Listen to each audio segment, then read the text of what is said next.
Agora eu vou dar a palavra ao colega José Augusto Garcia de Souza, que integra as fileiras da Defensoria Pública. Profissão essa muito nobre que eu já tive oportunidade de participar como integrante durante um período da minha vida, não é?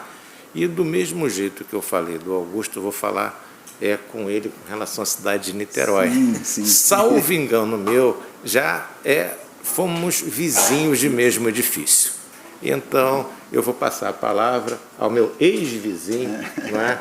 E ao doutor e professor José Augusto, para que ele use da palavra e nos ensine um pouco mais sobre relação de consumo. E o tema específico é tutela coletiva, tá? Bem, boa tarde a todas as pessoas que resistiram e, enfim, estão aqui nesse evento, né? Tão feliz e um clima tão bom. Gostaria de agradecer muito, realmente, ao convite que me foi feito, convite generoso, extremamente gentil do meu ex-vizinho. É curioso que quando a gente era vizinho, a gente nem se conhecia direito, né? E foi aquele tempo, inclusive, de pandemia e tal, né?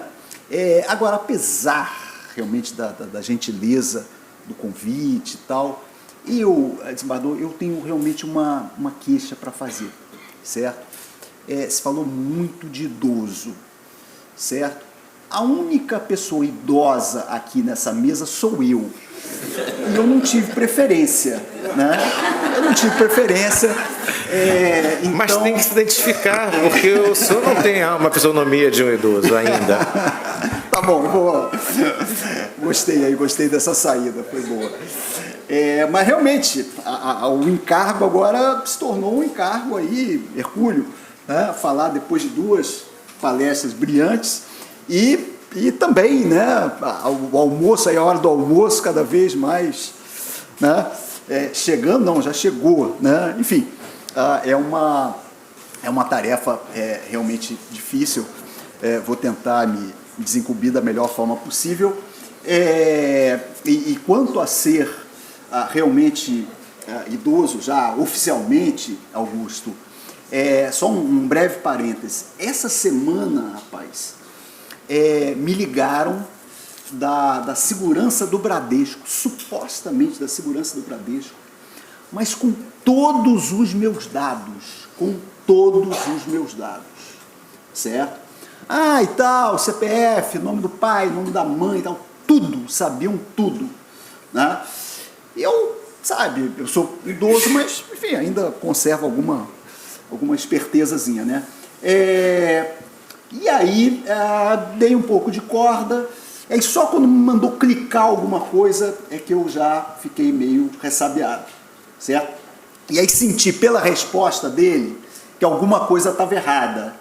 Ele falou, olha, tem uma compra aqui suspeita e tal, se o senhor não clicar, a gente vai ter que, essa compra vai ser lançada realmente, certo? O senhor vai ter que contratar advogado e tal, não sei o que. Eu senti que, né, não tava muito legal aquela conversa, né? Mas, vejam, um idoso mais avançado do que eu era totalmente plausível. Veja, todos os meus dados. O cara falava, não tem fraude nenhuma aí, porque eu tenho todos os seus dados, né? Eu estou falando do banco realmente, né? Então, enfim, é bem complicado mesmo essa vulnerabilidade agravada, hipervulnerabilidade, enfim, é bem complicado isso, né? Mas, vamos lá. Aliás, veja, isso aí não conta no meu tempo, hein? Foi só uma saudação e tal. E eu quero uma isonomia, e com o Augusto também. Valendo. Passou alguns minutinhos. Valendo. Vamos lá, o defensor público tem essa mania de prazo em dobro e tal, né? Mas vamos lá. Então, gente, é hora de realmente celebrar, eu acho que tem que ser celebrado o aniversário do Código de Defesa do Consumidor embora realmente hoje o dia não seja um dia tanto de celebração à vista do que a gente está vendo lá no Supremo, então há realmente pontos, há áreas em que a proteção do consumidor é muito deficiente ainda e há retrocessos também, sempre é possível haver retrocessos. Mas, enfim, a gente tem que sempre ver o copo mais ou menos cheio, e aí é preciso celebrar. E aí o que eu pensei? Se fala que o Código de Defesa do Consumidor é o Estatuto do Cidadão Brasileiro, certo? E realmente é o Estatuto do Cidadão Brasileiro, a gente já teve uma palestra muito boa aqui antes sobre isso, mas eu queria ir um pouco além e falar realmente que o Código de Defesa do Consumidor tem sido, espero que seja sempre, o estatuto de uma cidadania concreta realmente, certo? De uma cidadania concreta que, dentro dessa concretude, consegue, inclusive, transcender o seu propósito, que é realmente de defender o consumidor, e de uma forma mais ampla, o Código de Defesa do Consumidor tem efeitos que transcendem, repito, essa finalidade e se prestam realmente a valorizar a cidadania do brasileiro de uma maneira geral, certo? Quando eu falo do brasileiro, eu estou falando de um país concreto, com todos os seus problemas, com todas as suas mazelas. E aí eu não posso deixar de falar, certo? Hoje, essa decisão do Supremo aí, mas enfim, mas até pior foi essa PEC aí que o Congresso, a Câmara dos Deputados aí votou essa semana, que é um absurdo total, mas enfim, ficar só nisso, mas é o que eu estou dizendo, um país concreto, com todas as suas dificuldades, com as suas mazelas, e um país extremamente desigual, com tantas pessoas vulneráveis, e além da vulnerabilidade de tantas pessoas, esse dado da desigualdade, que é um dado genético do nosso país, certo? Então, eu pretendo falar um pouquinho sobre isso, como o Código de Defesa do Consumidor consegue contribuir para valorizar essa cidadania aí, tantas vezes realmente rebaixada, como é que o Código de Defesa do Consumidor consegue contribuir para essa nossa cidadania de um ponto de vista realmente mais transcendente, ok? E aí, vocês vão dizer, mas a sua palestra é sobre tutela coletiva, certo? E o foco será esse. Por quê? Porque a tutela coletiva, a meu ver, tem o efeito de potencializar todos esses méritos do Código de Defesa do Consumidor. A gente tem problemas estruturais terríveis aqui. Então, uma tutela simplesmente individual não daria conta de tudo isso. Então, a tutela coletiva é essa ferramenta fundamental para potencializar todos esses méritos, todos esses avanços que o CDC traz para a cidadania brasileira, certo? E agora, também, não só a tutela coletiva judiciária, mas mais do que isso, pensando aí exatamente na justiça multiportas, como é que realmente a tutela, repito, coletiva, lato sensu do consumidor pode contribuir para tudo isso. Enfim, então eu estarei aqui falando basicamente dos efeitos irradiantes do Código de Defesa do Consumidor, com foco realmente na tutela coletiva e trazendo bastante caso prático, hoje eu já, enfim, eu tive um compromisso antes que eu te falei, mas quando eu vou falar alguma coisa, eu reconheço que, enfim, aí o fato de ser idoso contribui para isso, mas eu saio imprimindo coisa lá na minha casa, né? Então não é muito saudável do ponto de vista ecológico, mas imprimi um monte de coisa aqui para trazer aí sobre o que eu vou falar aqui, né? E aí eu teria 3 tópicos, né? Numa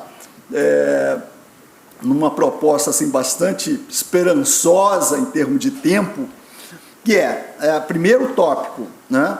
O Código de Defesa do Consumidor redefinindo o acesso à justiça aqui no Brasil, certo? O segundo tópico é exatamente a questão institucional, como é que o Código de Defesa do Consumidor contribuiu para fortalecer determinadas instituições, sobretudo o Ministério Público e a Defensoria Pública. E o terceiro e derradeiro tópico, quando todo mundo já estiver assim, mas morto de fome, vai ser exatamente a questão da Defensoria Pública. Eu separei o melhor para o final, né? Então todo mundo resista aí bravamente, galhardamente, porque eu vou falar no final sobre a Defensoria Pública no terreno de consumo, certo? Então, em primeiro lugar, como o Código de Defesa do Consumidor redefiniu o acesso à justiça aqui no Brasil. Então, alguns dados básicos. Vejam, a gente, em termos de tutela coletiva, o que a gente já tinha aqui no Brasil? A gente tinha a Lei da Ação Popular, né, lá de 67, certo? Que era um instituto, né, do ponto de vista conceitual e tal, interessantíssimo, embora a prática da ação popular tenha sido sempre um pouco complicada e tal. Em 1985, então, a Lei de Ação Popular, grande avanço, a Constituição de 88, certo? Depois uma leizinha importante também, que foi a Lei 7.913 de 89, trazendo aí, prevendo a defesa dos direitos individuais homogêneos de investidores, né? No mercado imobiliário e tal, né? E finalmente então o Código de Defesa do Consumidor em 1990.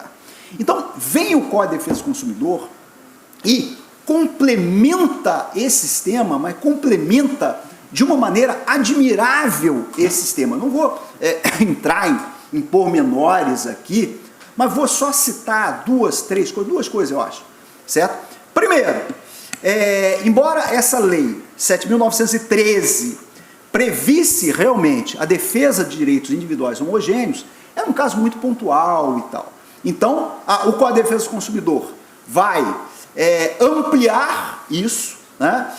Então, vai se poder, de uma forma geral, na tutela coletiva de uma forma geral, até porque há um diálogo de fontes aí também, vai se poder realmente defender direitos individuais homogêneos, certo? Na tutela coletiva. E um outro também, talvez passe despercebido para muita gente, foi o Código de Defesa do Consumidor que trouxe o termo de ajustamento de conduta. Não havia o termo de ajustamento de conduta na Lei 7.347 de 85. E principalmente quando a gente fala hoje em justiça multiportas, né, uma das ferramentas, um dos instrumentos fundamentais é exatamente o termo de ajustamento de conduta. Então, só por aí, a gente já vê que o Código de Defesa do Consumidor trouxe, só do ponto de vista legal, que é pouco, né, ainda, a gente já vê que o Código de Defesa do Consumidor trouxe realmente uma contribuição muito grande, repito, e dentro dessa linha que eu estou seguindo, uma contribuição que transcendeu a mera, entre aspas, que já é uma grande coisa, defesa do consumidor, certo? Foi um serviço que o Código de Defesa do Consumidor trouxe para a cidadania de uma maneira geral, certo? E aí, gente, entrando então nesse, já entrei, né, nesse primeiro tópico, que é exatamente a redefinição do acesso à justiça no país. É preciso salientar, nunca é demais salientar, e fazer um paralelo também, que o Código repousa sobre a vulnerabilidade do consumidor no mercado de consumo. Então, o código tem como premissa o fato de haver uma desigualdade no mercado de consumo, uma desigualdade com vários fatores aí, né, mas entre fornecedores e consumidores.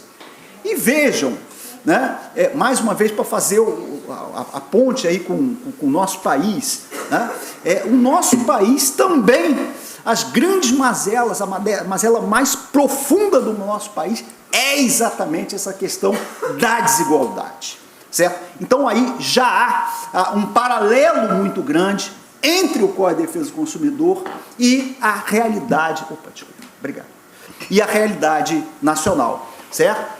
Então, a gente vai experimentar, a gente vai comprovar esse liame em várias decisões do STJ, certo?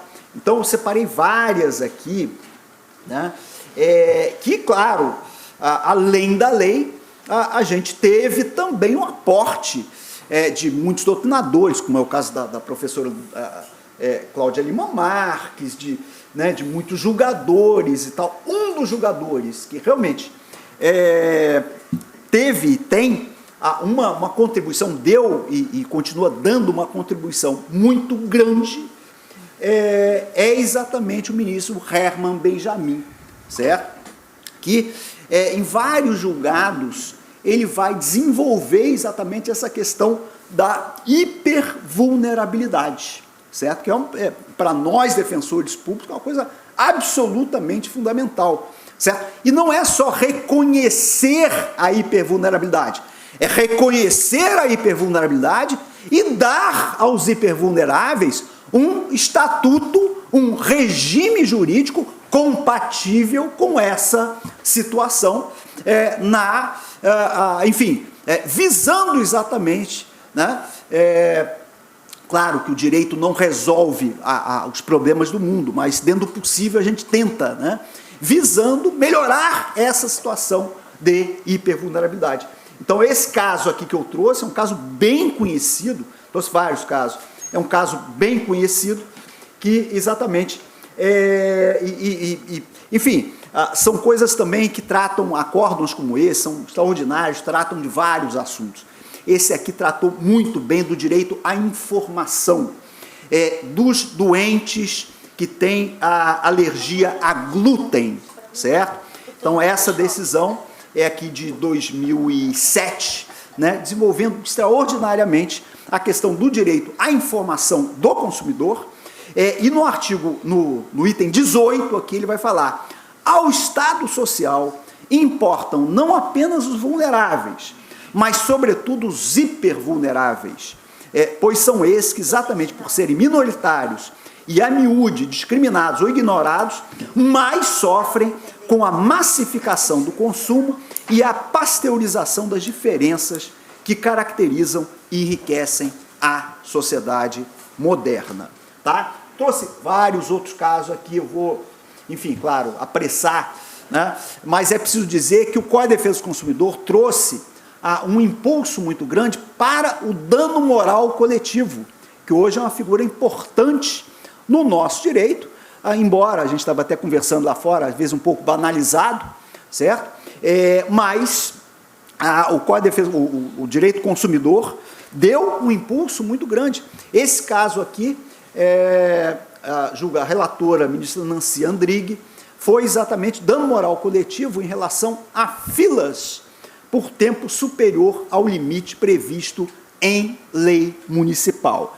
Isso no STJ, enfim, às vezes é negado e tal, mas a gente tem esse julgado, né, clássico também, falando em dano moral coletivo. Mais uma contribuição do Código de Defesa do Consumidor, servindo para impulsionar isso, certo? Caso fantástico também aqui, e que toca muito aí na questão das mulheres, é o famoso caso das pílulas de farinha, certo? Microvilar, né? Então, uma ação civil pública proposta pelo PROCON e pelo Estado de São Paulo, certo? Aqui todo mundo é muito novo, alguns não vão nem se lembrar disso, mas houve um problema com esse laboratório, e aí as pílulas eram de farinha, eram placebos, certo? E muitas mulheres engravidaram por isso, certo? Então houve essa ação civil pública, e aí se deu, né? Houve a condenação por danos morais coletivos e tal, e havia questões muito interessantes aqui que extrapolavam também a questão do processo, né? A questão material também entrava aqui. Por quê? Porque aí o laboratório dizia, não, mas não há dano aí, pelo contrário, vai nascer um pimpolho, vai alegrar a sua vida e tal, não sei o que e tal, né? E a ministra dizia, não, o dever de compensar danos morais, na hipótese, não fica afastado com a alegação de que a gravidez resultante da ineficácia do anticoncepcional trouxe necessariamente sentimentos positivos pelo surgimento de uma nova vida, não sei o que, né? Enfim, tem muitos casos aqui, tá? Aqui, bariátrica, certo? Depois virou um precedente vinculante também e tal. E digo mais, né? Publicidade abusiva, a gente tem vários casos muito interessantes, né? Digo mais, o Código de Defesa do Consumidor, as causas de consumo, serviram, de certa forma, como um laboratório, certo? Para uma defesa, uma tutela mais efetiva. E, de certa forma, isso foi aproveitado pelo Código de Processo Civil, certo? Eu trouxe aqui também um caso que eu sempre citei aqui no artigo, muito interessante, um voto vencido do ministro Herman Benjamin, no julgamento do recurso especial 911-802, versando sobre assinatura básica residencial em serviços de telefonia, um julgamento afetado a primeira sessão do STJ. Enfim, o Herman vai reclamar, vou muito sinteticamente, Herman lamenta a precariedade do debate e atinente àquele importante julgamento. Ele desabafando, ele ficou totalmente vencido nesse caso. Ele dizendo assim, finalmente elegeu-se exatamente a demanda de uma consumidora pobre e negra, como dissemos acima, triplamente vulnerável, destituída de recursos financeiros, para se fazer presente fisicamente no STJ, por meio de apresentação de memoriais, audiências com os ministros e sustentação oral. Como juiz, mas também como cidadão, não posso deixar de lamentar que na argumentação oral perante a sessão e também em visitas aos gabinetes, verdadeiro monólogo dos maiores e melhores escritórios de advocacia do país, a voz dos consumidores não se tenha feito ouvir. Não lastimam somente o silêncio de Dona Camila Mendes Soares, mas, sobretudo, a ausência em sustentação oral de representantes dos interesses dos litigantes sombra, todos aqueles que serão diretamente afetados pela decisão desta demanda, uma gigantesca multidão de brasileiros, mais de 30 milhões de assinantes, que, por bem ou por mal, pagam a conta bilionária da assistência básica, certo? Então, o Código de Defesa do Consumidor, pelo menos o Código de Processo Civil, pelo menos tentou lá no IRDR e tal, melhorar essa situação lamentada pelo ministro Herman, certo? Mas, enfim, gente, eu estou me aproximando mais ou menos do final, embora ainda faltem dois tópicos. A né? rigor, tecnicamente, terminou o prazo, mas vamos dilatar. Um tópico muito rápido. Nessa redefinição do acesso à justiça no país, eu acho que é extremamente relevante que o Código de Defesa do Consumidor tenha contribuído para fortalecer, né, certas instituições públicas, né, não tanto privadas, embora a gente tenha bons exemplos também de associações e tal, mas aqui o Brasil, enfim, né, a coisa fica muito realmente em cima do público, né? Mas o Ministério Público, certo? Que tem uma desenvoltura muito grande nessa área, e aí no STJ a gente tem a súmula 601, né? Realmente alargando aí a legitimidade do Ministério Público, certo? E da Defensoria Pública também. Aí eu vou falar um pouquinho sobre a Defensoria Pública e antes falar também que antes era uma briga de foice, né? A legitimidade da Defensoria Pública, o Ministério Público sempre tentando cortar e tal. Enfim, isso acontece dentro do nosso país, é compreensível isso. Mas agora não. Então agora a gente tem excelentes litisconsórcios entre a Defensoria Pública e o Ministério Público, né? Eu estou aqui com uma ação maravilhosa, né? É uma ação grande realmente para fazer diferença. Enfim, é uma ação complicada, claro, porque não tem nada um passeio ao parque, né? Num país como o nosso, com interesses aí complicados e tal, né? Mas o Ministério Público e a Defensoria Pública entrando, né? Contra esse modelo aí completamente, enfim, estou usando complicado, né? Vamos continuar em complicado. Esse modelo complicado, né, da bilhetagem eletrônica e tal, certo? Então, a Defensoria e o Ministério Público entraram contra Estado, FETransport, RioCard, né? Uma ação grande e realmente essa ação, enfim, ainda está rolando e tal, uma ação bem árdua, né? Mas houve realmente, né, se fez coisa muito interessante aqui e se mudou muita coisa aí, né? Então, o Ministério Público e Defensoria Pública, dentro especificamente dentro da defesa do consumidor e também para assuntos um pouco conexos, tá? Assuntos de cidadania, às vezes um pouco fronteiriços, os órgãos de defesa do consumidor, da Defensoria Pública e do Ministério Público, que são muito fortes, às vezes até fazem essas coisas um pouco conexas. E só, muito rapidamente, realmente, só para lembrar, eu já atuei nessa área de defesa do consumidor, aí me lembro uma vez que apareceu lá no Núcleo de Defesa do Consumidor uma senhora para a gente fazer um divórcio dela. Aí minha senhora, mas aqui é Núcleo de Defesa do Consumidor. Ela falou assim, ué, eu sou consumidora, né? Eu faço compras todo dia, então essa questão do que é relação de consumo, o que não é, e talvez isso é um pouco complicado, né? Mas enfim, então o Código de Defesa do Consumidor foi muito importante para a Defensoria Pública. O Código de Defesa do Consumidor abriu as portas da tutela coletiva para a Defensoria Pública. Muito antes da Defensoria Pública ter a legitimidade coletiva, que só veio em 2007. Eu tenho aqui um artigo excepcional de um colega meu, Maurílio Casas Maia, e de uma tal Fabiana Rodrigues Barleta, excelente doutrinadora, exatamente falando idosa e plano de saúde, os necessitados constitucionais e a tutela coletiva via defesa, não sei se alguém conhece, via Defensoria Pública, reflexões sobre o conceito de coletividade consumidora após a ADI 3943 e o ERESP 119.2577, certo? Então, realmente, o Código de Defesa do Consumidor, por conta do artigo 82, inciso 3º, foi a brecha, e aí, enfim, sou idoso e a vantagem do idoso é que já viveu muita coisa, eu estava lá, né? Eu entrei com as primeiras ações coletivas da Defensoria Pública, essa é uma história até que com momentos muito pitorescos, até num artigo que eu fiz ano passado, eu narrei esses detalhes pitorescos, né?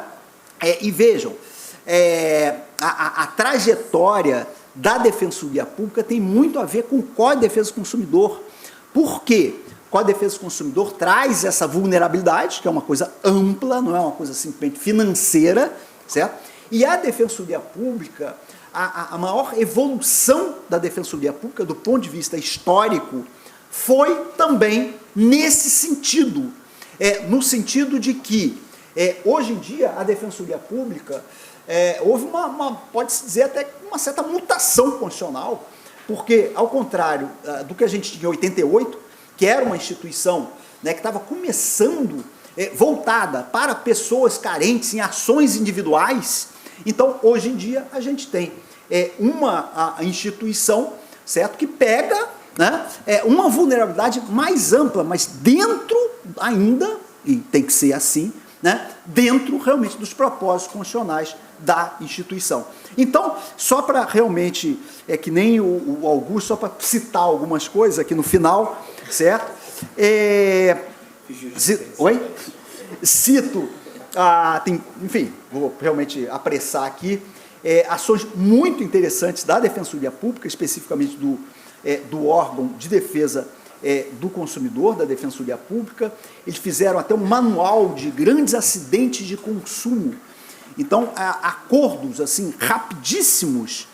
Quando tem um grande acidente, né, a Defensoria Pública desenvolveu essa expertise, né, de fazer, assim, de uma forma, né, dias depois, já um grande acordo para realmente indenizar, com base em parâmetros já mais ou menos fixados e tal, as vítimas desses acidentes de consumo. Houve uma ação também aqui, em que eu até participei, né, em que houve um atraso muito grande lá nos trens da Supervia. E é importante, vejam, quando eu falo de cidadania concreta, é isso, né? É a questão dos serviços essenciais para quem mais precisa dos serviços essenciais, né? Então as pessoas ficaram sem trem. E aí o que a Defensoria Pública compôs com a Supervia foi o seguinte, foi bem interessante isso. A Supervia se comprometeu a abrir as suas portas lá, né, e fornecer 130.435 bilhetes gratuitos, né, para todo mundo que passou num dia lá marcado, para todo mundo que foi usar o seu transporte coletivo. Aqui também, Defensoria Pública e a Genersa firmam parceria por tarifa social. Isso aqui muito interessante. A Defensoria Pública, ano passado, começou a atuar também na questão das bets, que é uma questão gravíssima agora, tá? Botafogo restringe o uso de logomarca de bets em artigos infantis por conta de uma iniciativa da Defensoria Pública. Se bem que eu nem quero falar sobre futebol hoje, né? Porque ontem a gente foi roubado, né, de uma maneira assim vergonhosa, descarada, né, o tal do juiz colombiano, realmente é uma coisa vergonhosa, mas enfim, mas tem aqui esse bom exemplo aqui da Defensoria Pública, e depois o Supremo, certo? Mais tarde, uma decisão aqui do ministro Fux, monocrática, Supremo veda a publicidade de bets para crianças e determina a adoção de medidas contra o uso de recursos do Bolsa Família em apostas, certo? Então, vejam, seria muito melhor a minha palestra se eu pudesse, né, me estender ainda mais, enfim, de uma forma muito apressada. O que eu queria dizer é exatamente isso, certo? O Código de Defesa do Consumidor, ele tem esses efeitos irradiantes para a cidadania brasileira, certo? Se a gente for procurar, são milhões de aspectos que a gente pode buscar dentro desse campo dos efeitos irradiantes, né, na questão institucional, na questão do acesso à justiça, nessa cidadania concreta, realmente, tá? Que aqui deve estar muito voltada, né, para a questão da desigualdade, da brutal desigualdade que a gente enfrenta, né, de uma maneira ancestral aqui no Brasil. E sem resolver esse problema, a gente não vai conseguir avançar como país. Certo? Muito obrigado. Agradeço demais aí a paciência de todos vocês. Acredito que todos os presentes perceberam que a mesa é muito qualificada, não é? E eu vou contar, então, uma história, mas vou pedir o auxílio da minha assessora Soraya, para dar um pulinho aqui em cima, por favor, tá? porque eu tenho aqui algo para entregar e a Soraya me acompanha como servidora há cerca de 20 anos. Então, se eu cheguei até aqui, trabalhando no judiciário, ela tem uma grande participação nisso. Então, por favor, espera um pouquinho aqui que eu vou só contar uma história, aí você pode confirmar ou negar, porque tem a ver com o que o colega falou, não é? E, de certo modo, também tem a ver com o Ministério Público. Era o ano de 2016, tá? Numa sexta-feira à tarde, eu estava em exercício aqui no tribunal como juiz de direito substituto de desembargador, quando, por sorteio ou azareio, tá? Aconteceu de eu receber essa ação de litisconsórcio ativo entre Defensoria Pública e Ministério Público no que tinha a ver com resíduos do Rio Card. Foi essa que o senhor se referiu aí, não foi? Essas são duas, né? Uma eu sei que eu tive uma. Tá? Então, o que aconteceu? Tá? Num determinado momento histórico, as pessoas tinham o cartão do Rio Card com um saldo que não permitia pagar passagem nenhuma. E, uma vez que existia o saldo, tá? Havia uma dificuldade de saber o que fazer com esse remanescente. Não é? Então, se devolve para o titular do cartãozinho esse saldo que sobrou, que não consegue pagar uma passagem, ou se deixa para a FETransport. Muito bem. Pelo que eu me recordo, né, já falei que eu sou pré-idoso, pelo que eu me recordo, tá, o meu voto foi para devolver para a população aquele dinheirinho. Tá? E pelo que eu me recordo também, eu lavrei o voto vencido. Tá? E muito me orgulhou ter a oportunidade de redigir esse voto vencido quando eu mandei devolver para a população o dinheirinho de sobra que tinha no Rio Card de cada um. Mas depois eu não acompanhei mais o caso, porque, conforme eu falei, eu era juiz de direito substituto do desembargador e proferi meu voto e me desvencilhei da causa, nunca mais soube dela. Mas, como o senhor falou, eu me senti no dever moral de tocar no assunto. Agora eu vou pedir o auxílio da minha antiga secretária, atual assessora-chefe, para me ajudar a entregar isso aqui, porque eu estou pré-idoso, é muito peso e tal, sabe? Mas, na realidade, é uma homenagem que eu estou fazendo para ela em reconhecimento, tá, desse tempo inteiro de parceria de trabalho. Soraya, por favor, entregue para a professora Fabiana.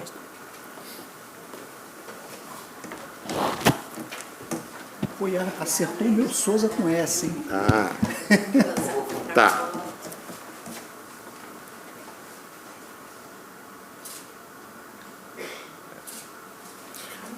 E a propósito, antes que venha embargos de declaração, é porque a professora Fabiana, como representante do sexo feminino, eu dei preferência, ok?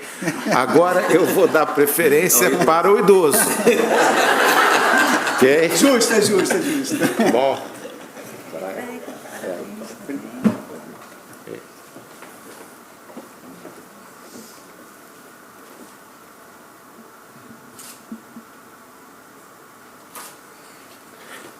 E, por fim, aquele que não tem preferência nenhuma, né?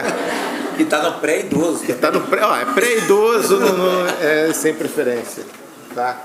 Seria o quirografário na falência antiga, né? Isso.